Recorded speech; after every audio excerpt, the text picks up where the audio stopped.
old are you at this time? I'm 42. I'm gonna be 43 next month. And at this time with Diddy, I was probably like 19. 19. Yeah, so. I was a victim of a shooting that night in the club, December 27th, 1999, shot in the face by Sean Puffy Combs. I was an innocent bystander. It's been over 2 decades since one of the most notorious incidents in hip-hop history rocked the world, the 1999 Club New York shooting. But the story doesn't end there. If you thought you knew everything about what went down that night and the fallout that followed, think again. The recent revelations from Moses Shyne Barrow, once a rising star in the rap game and now a politician, are shedding new light on what really happened, and his claims are nothing short of explosive. Shyne has been trying to tell people about seeing Diddy Combs for years, and finally, it seems like the world is starting to listen. Back with Moses Shyne Barrow, who served nearly 9 years in prison, stemming from that infamous nightclub shooting that changed his life forever. His co-defendant, Sean Combs, was acquitted of all charges. Shyne's story is one of betrayal, survival, and redemption. His journey from a rapper on the verge of superstardom to a man serving nearly a decade in prison is the stuff of legend. But behind the legend is a tale of manipulation and betrayal that many have overlooked, until now. In his new Hulu documentary, The Honorable Shyne, Barrow doesn't just reflect on his rise and fall. He calls out Diddy for his role in what happened that fateful night in 1999. According to Shyne, Diddy wasn't just an innocent bystander in the Club New York shooting. He was the mastermind who threw Shyne under the bus to save himself. Let's rewind to the late 90s. Shyne was just a teenager when he caught the attention of Diddy, the king of bad boy records, one of the most influential hip-hop labels of the time. With the tragic demise of the Notorious B.I.G. still fresh in everyone's minds, Diddy was looking for the next big thing, and Shyne seemed like the perfect fit. His deep voice and gritty lyrics drew comparisons to Biggie, and soon Shyne was in Diddy's orbit, signed to Bad Boy, and living the high life. But that life came crashing down in December 1999 at Club New York. At the end of the day, I think he was not fleeing a crime scene. I think he believed that he was fleeing for his life. The now infamous shooting occurred after a night of partying. Diddy, Shyne, and then girlfriend Jennifer Lopez were at the club when an altercation broke out. Shots were fired, 3 people were injured, and what followed was a media circus that would haunt both Diddy and Shyne for years to come. But while Diddy walked away from the incident unscathed, acquitted of all charges, Shyne wasn't so lucky. He was convicted of assault and illegal possession of a firearm, sentenced to 10 years in prison, and deported to his native Belize after serving nearly 9 years behind bars. So, what really happened that night? According to Shyne, Diddy played a much larger role in the events than he's ever acknowledged. In the documentary, Shyne claims that Diddy manipulated witnesses to testify against him, ensuring that Shyne would take the fall while Diddy walked free. Shyne has been vocal about this for years, but until recently, few people were paying attention. In the documentary, Shyne says, "There's so many things that I said so long ago about Diddy. Nobody would listen. Nobody would believe. But now, with Diddy facing a series of new legal battles, people are starting to take those claims more seriously." Okay, I can say I was at a girlfriend's house. We hung out for the holiday. My kids were spending Christmas with my grandmother. The night of the shooting was chaotic, to say the least. According to reports, a brawl broke out after someone made a comment that didn't sit well with Diddy's crew. One account suggests that Diddy accidentally spilled a drink on Matthew Scar Allen, a known figure in the New York underworld. Tensions escalated, and before anyone knew it, gunfire erupted. 3 people were injured, including Natanya Rubin, who was struck in the face by a bullet. For years, Rubin has maintained that Diddy was the one who fired the shot that injured her. In fact, she testified to that effect during Shyne's trial, saying she saw Diddy with a gun in his hand. But despite her testimony, Diddy was acquitted. I watched them, bow, bow. Both of them fired, and the muzzle flash was like, psh, psh. Shyne's muzzle flash was a little higher. He was on the side closest to the bar. Shyne, on the other hand, wasn't so lucky. He admitted to firing his weapon, but has always maintained that he did so in self-defense. In the documentary, Shyne explains that he was trying to protect himself and Diddy's entourage from a potentially fatal situation. "It takes 1 second for your head to be blown off," Shyne says. He didn't see what Diddy did during the altercation, but he knew that things were spiraling out of control. According to Shyne, he acted instinctively, not maliciously. But despite his claims of self-defense, he was convicted on multiple charges, including first-degree assault and reckless endangerment. And this is where things get even more complicated. Shyne claims that the reason he was convicted wasn't because of the evidence against him, but because of Diddy's actions during the trial. According to Shyne, Diddy's legal team called witnesses to the stand who gave damning testimony against him. Testimony that Shyne believes was orchestrated by Diddy to ensure his own acquittal. "What he did to me, as far as calling witnesses to testify against me, despite us pleading with him not to do that, anyone that would send someone to jail deliberately is a monster," Shyne told CNN in a recent interview. So L.A. Reid gave him $1 million to put out an album, and the album never came out. It's a bold accusation, but it's one that Shyne has stood by for years. He believes that Diddy sacrificed him to protect his own career and reputation. And when you consider what was at stake for Diddy, it's not hard to see why Shyne might feel that way. At the time of the shooting, Diddy was one of the biggest names in music. His record label, Bad Boy Records, was a powerhouse, and he had built an empire that extended far beyond music into fashion, television, and more. A conviction could have destroyed all of that. And while Diddy has always maintained his innocence, Shyne's claims suggest that Diddy was willing to do whatever it took to avoid going to prison, even if it meant throwing his young protege under the bus. Diddy's representatives have, of course, denied these allegations. In a statement to CNN, they said, Mr. Combs categorically denies Mr. Barrow's allegations, including any suggestion that he orchestrated Mr. Barrow to take the fall or sacrificed him by directing witnesses to testify against him. These claims are unequivocally false, but for Shyne, the damage was already done. He spent nearly a decade behind bars, while Diddy continued to build his fortune and expand his empire. 100%, I'm 100% sure. I'm 100% sure. I'm 1,000,000% sure.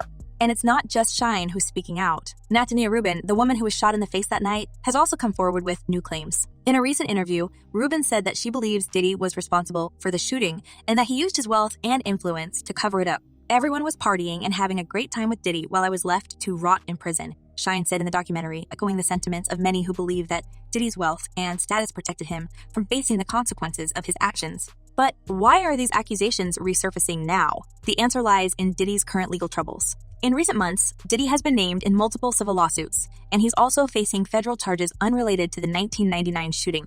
These new allegations have brought renewed attention to Diddy's past, and many are starting to question whether there's a pattern of behavior here. Shyne, for his part, believes that the current legal battles Diddy is facing only serve to validate what he's been saying for years. It really magnifies the message, Shyne said, of Diddy's recent legal issues. It really brings everything that I've been saying more into sharper focus. Said, that Diddy snitched on me, that he threw me under the bus, and that I was a sacrificial lamb. But, that's 26 years ago. 26 years ago. So people don't remember, and I have moved on. So you asked why. This is more of a celebration than, dancing on Diddy's grave or wanting to even connect myself. Shyne's documentary isn't just about the past, though. It's also about his journey of healing and redemption. After being released from prison in 2009 and deported to Belize, Shyne reinvented himself. He converted to Orthodox Judaism, changed his name to Moses Levi, and eventually entered the world of politics. Today, he serves as the leader of the opposition in Belize's House of Representatives, and he's become a respected figure in his home country. For Shyne, his transformation is a testament to the power of resilience and the importance of staying true to one's principles, even in the face of betrayal. I've healed and I've forgiven. I've gotten over it, Shyne says of his relationship with Diddy. But make no mistake, just because Shyne has forgiven doesn't mean he's forgotten. His documentary is a stark reminder of the price he paid for his loyalty to Diddy, and it raises serious questions about how justice is served when powerful people are involved. Anyone that would send someone to jail deliberately is a monster, Shyne reiterated in a recent interview, making it clear that while he's moved on with his life, he still holds Diddy accountable for what happened. You always have other people paying other people for things that people need them to pay for.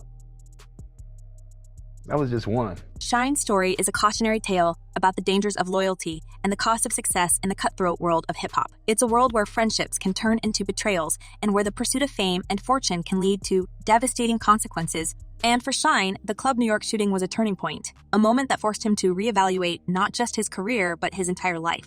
Today, he's a different man, one who has traded the glitz and glamour of the music industry for the more humble and honorable path of public service. But the scars of that night in 1999 remain, and they serve as a reminder of the price he paid for his loyalty to Diddy. As Shyne continues to tell his story, more and more people are starting to listen. His documentary has reignited interest in the 1999 shooting and raised new questions about Diddy's role in the incident. And with Diddy now facing a series of legal battles that could potentially bring more of his past to light, it's clear that this story is far from over. Will the truth about what really happened that night finally come to light?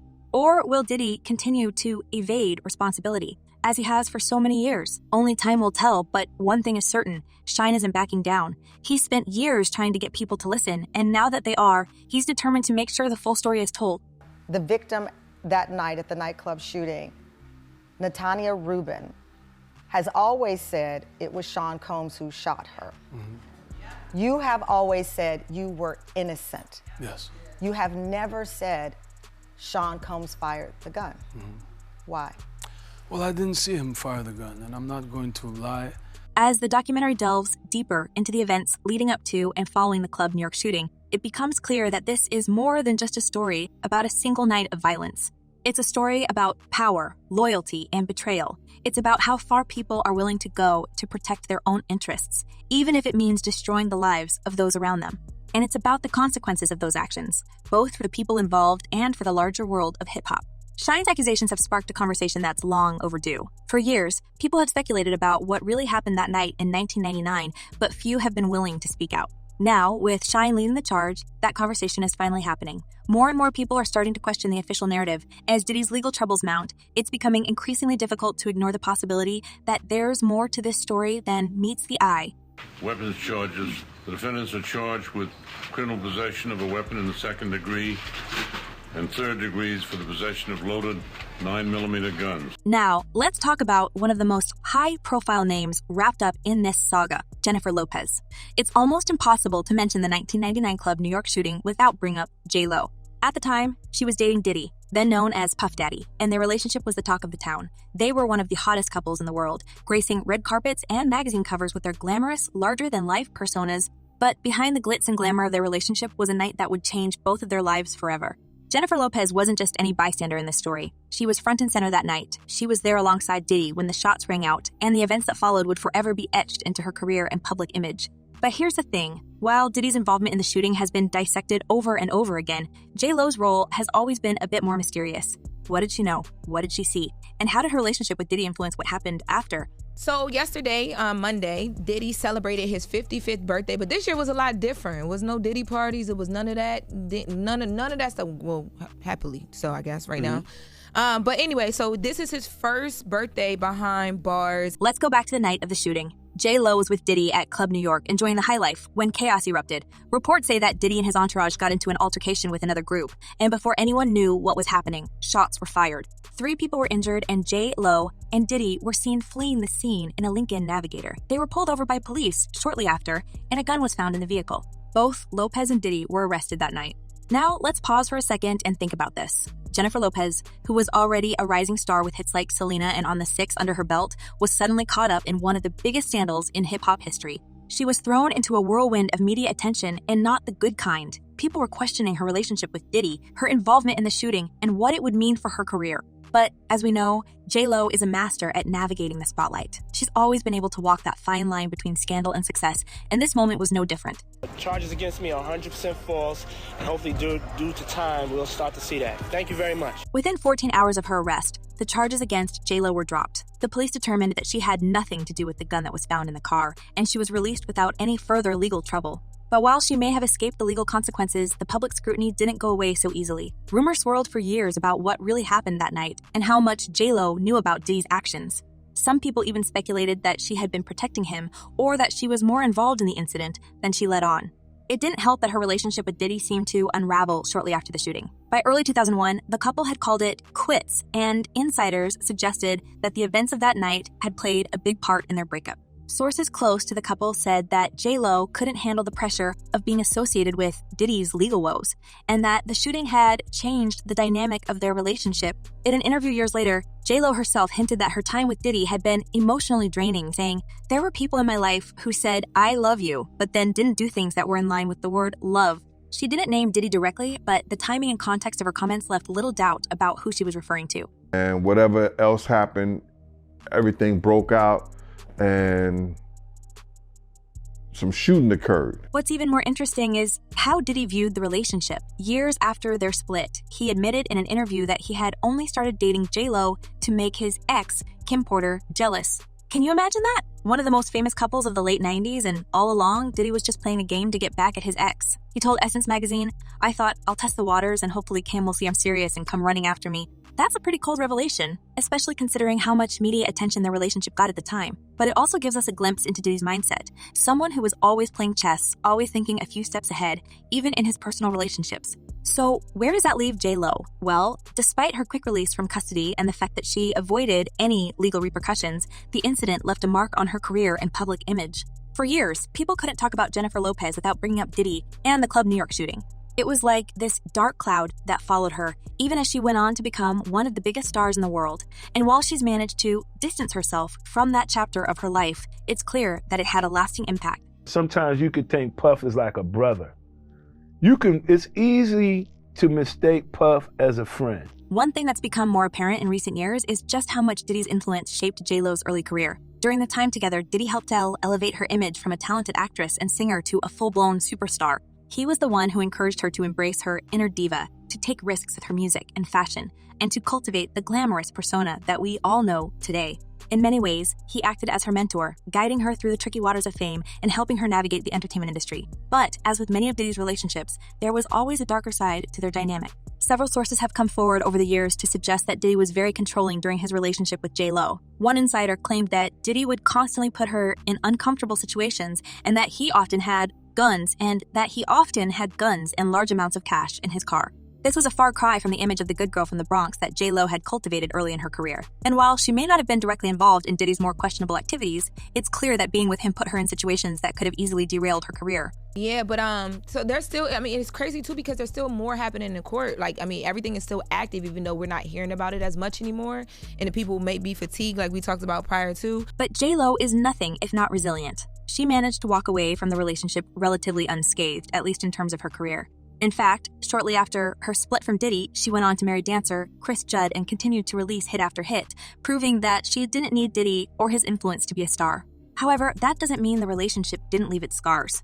In interviews over the years, J-Lo has hinted that her time with Diddy was tumultuous, and while she's always been careful not to speak too negatively about him, the undertones of her comments suggest that it wasn't an easy relationship. What's even more fascinating is how J-Lo's role in the shooting has been re-examined in light of Diddy's recent legal troubles. With multiple lawsuits now filed against him and new allegations surfacing about his behavior, some people are starting to question whether J-Lo knew more about Diddy's actions than she let on. Could it be that she was turning a blind eye to some of the things happening around her, or was she just as much a victim of Diddy's manipulations as others? Wait a minute. Say that again. Say that again. Back up.